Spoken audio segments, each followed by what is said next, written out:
Mag-invest ka muna ng oras bago ka mag-invest ng pera.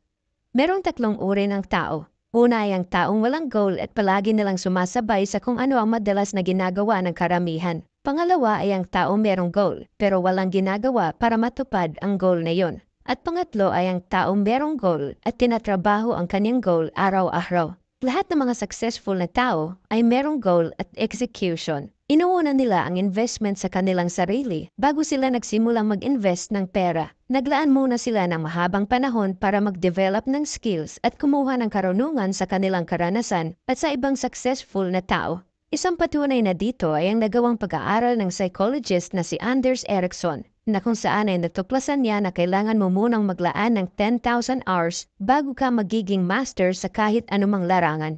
Kaya ito ang tanong para sa iyong sarili ngayon. Ilang oras ang willing mong ilaan araw-araw para maisakatuparan mo ang iyong goal? Sinabi ni Warren Buffett sa isang interview na nagbabasa siya sa loob ng 4 hanggang 5 oras araw-araw. Naglaan siya ng halos 1/4 ng kanyang araw para patuloy na ini-educate ang kanyang sarili. Ika nga ng sinabi niya, the more you learn, the more you earn. Para makasabay sa mabilis na pagbabago, dapat ay patuloy mong ini-improve ang iyong skills at mga kaalaman. Palagi kang mag-invest para sa iyong sarili at gamitin mo rin ng maayos ang iyong oras dahil diyan nanggagaling ang quality ng iyong success.